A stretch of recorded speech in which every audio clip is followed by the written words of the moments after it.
Welcome you all. Aradhana degree college की YouTube platform पर एक सभी बार आप सभी लोगों का अगेन वेलकम है। आज की क्लास में हम लोग बीए फर्स्ट ईयर का जो हमारे पेपर फर्स्ट चलता है, पेपर फर्स्ट है जो हमारे बीए फर्स्ट ईयर का, उसका नाम है भारतीय राज व्यवस्था।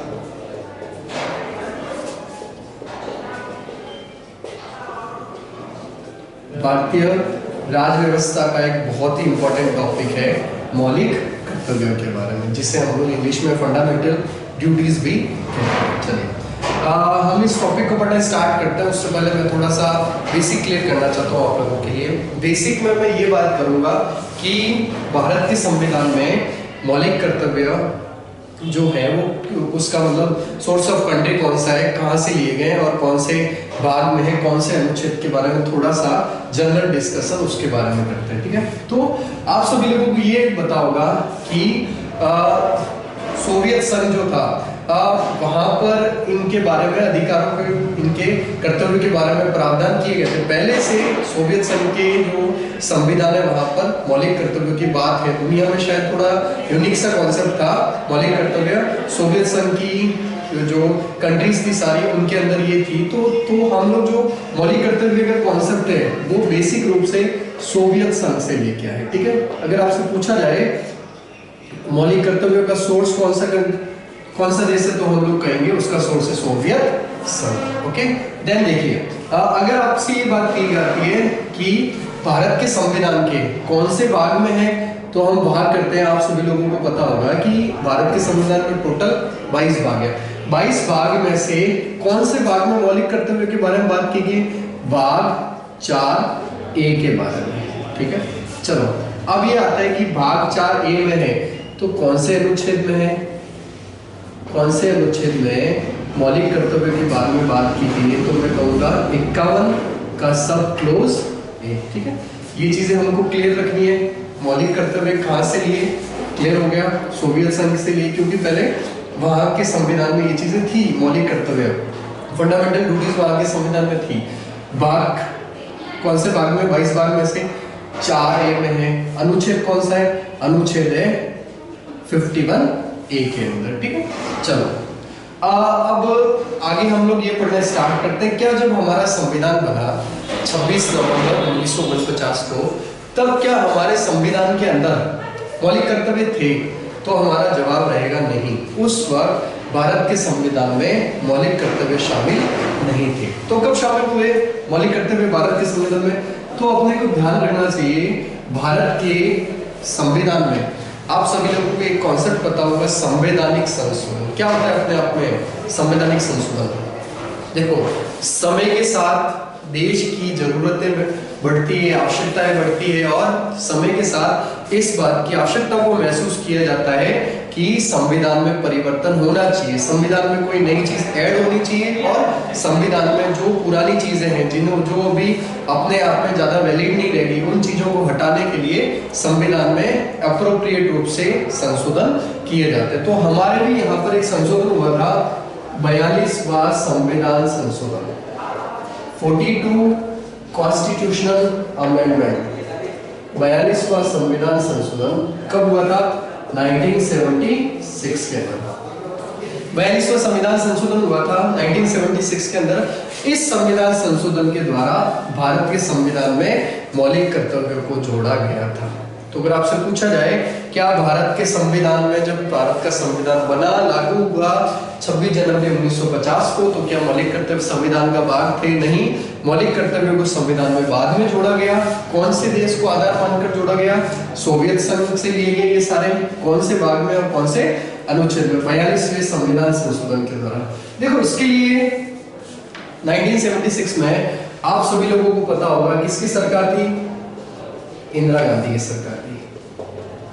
Indira Gandhi, iron lady of India, Indira Gandhi. पता होगा इनके बारे में आपको, बहुत कुछ आपातकाल लगा था इनके समय में, और भारत की पहली महिला प्रधानमंत्री के रूप में इन्होंने अपना कार्यकाल पूरा किया था। तो इंदिरा गांधी के समय में ये मौलिक कर्तव्य संविधान में स्थापित हुए थे। अब देखो, मौलिक कर्तव्यों को संविधान में स्थापित करने की एक महत्वपूर्ण कमेटी है, उस कमेटी ने अपनी रिकमेंडेशन की थी कि मौलिक कर्तव्य संविधान में शामिल होना चाहिए।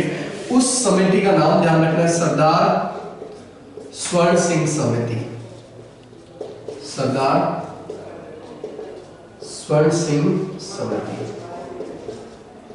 ओके, इस समिति का नाम बहुत बार एग्जाम में पूछा जाता है। सरदार स्वर्ण सिंह समिति ने मौलिक कर्तव्यों की अनुशंसा की थी। सरदार स्वर्ण सिंह समिति जो थी उसके अध्यक्ष कौन थे? तो नाम से ही पता लग रहा है कि सरदार स्वर्ण सिंह तो क्या थे इसके अध्यक्ष। टोटल कितने सदस्य थे अगर पूछा जाए, कभी एग्जाम में पूछ लिया जाता है कि मौलिक कर्तव्यों की अनुशंसा करने वाली जो ये स्वर्ण सिंह समिति थी उसमें कुल कितने सदस्य थे, तो ध्यान रखना है कुल कितने सदस्य थे इसमें, 12 सदस्य थे। ठीक है, यहां तक हो गया। इन 12 सदस्यों को लीड हेड किया था सरदार स्वर्ण सिंह ने, और सरदार स्वर्ण सिंह समिति की अनुशंसा के द्वारा भारत के संविधान के अनुच्छेद 51A में 1976 में कितने कर्तव्यों को जोड़ा गया था? 10 मौलिक कर्तव्यों को जोड़ा गया। 10 मौलिक कर्तव्यों को जोड़ा गया। 10 मौलिक कर्तव्यों को जोड़ा गया। ठीक है, ध्यान रखना है 10 मौलिक कर्तव्यों को जोड़ा गया।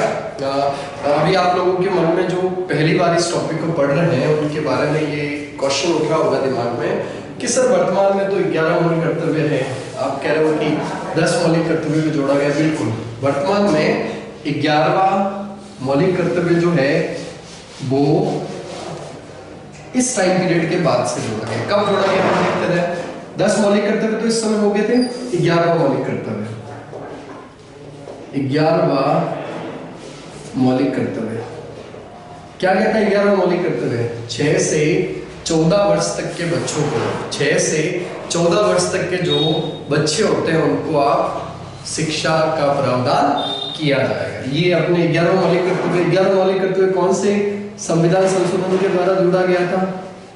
86वां संविधान संशोधन, जो कब हुआ था? 86वां संविधान संशोधन 2002 में। तो देखो दो चीजें हैं, 2 संविधान संशोधन। मौलिक कर्तव्य के पूरे कॉन्सेप्ट में 2 संविधान संशोधन अपने को ध्यान रखना है।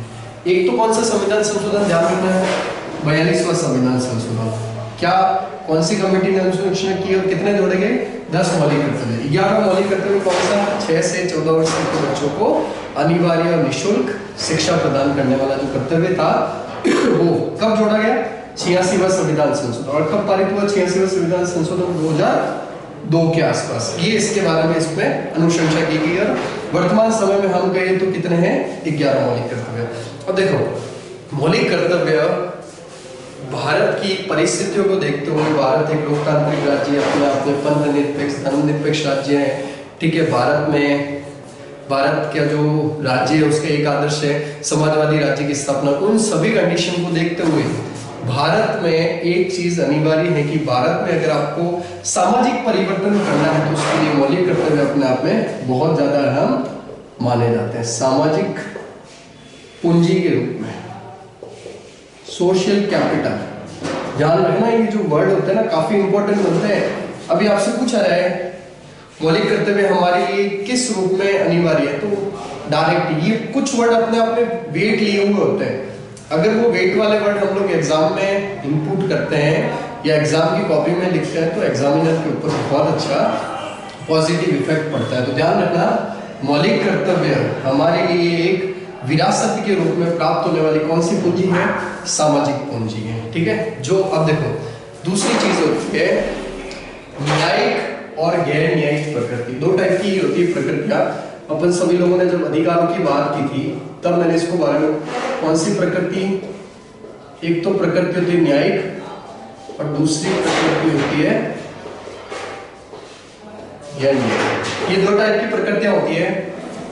न्यायिक प्रकृति तो वो होती है जिसके तहत आप कोर्ट की शरण में जा सकते हो अगर वो चीजें आपको नहीं मिलती है या उनको लेकर आप ऑब्जेक्शन वगैरह कर सकते हो, तो वो तो प्रकृति का थिंग है।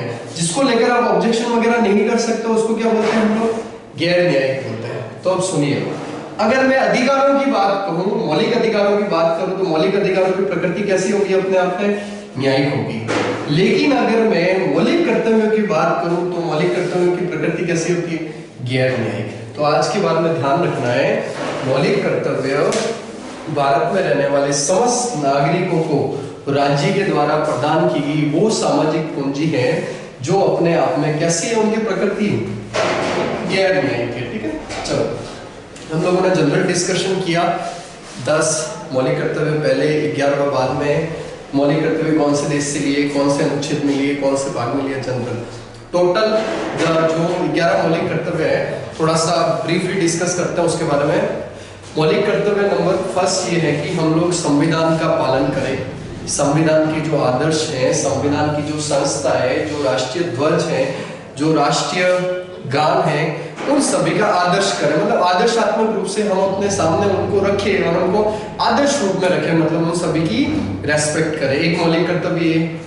उसके बाद का मौलिक कर्तव्य ये है कि हम स्वतंत्रता और राष्ट्रीय आंदोलन को प्रेरित करने वाले जो उच्च आदर्श है उसको हमारे मन में हमेशा संजोए रखें। दूसरा मौलिक कर्तव्य। तीसरा मौलिक कर्तव्य अपने आप में ये है कि हम भारत की संप्रभुता, एकता और अखंडता की रक्षा करें, ये भी मौलिक कर्तव्य है।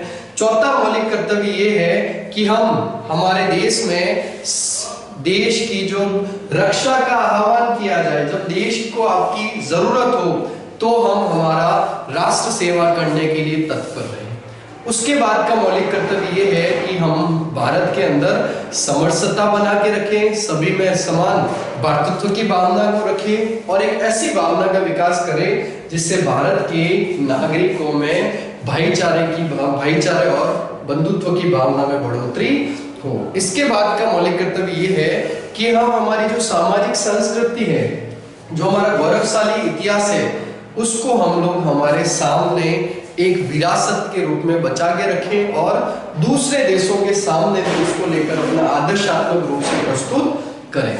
उसके बाद का मौलिक कर्तव्य ये है कि हम प्राकृतिक पर्यावरण की रक्षा करें।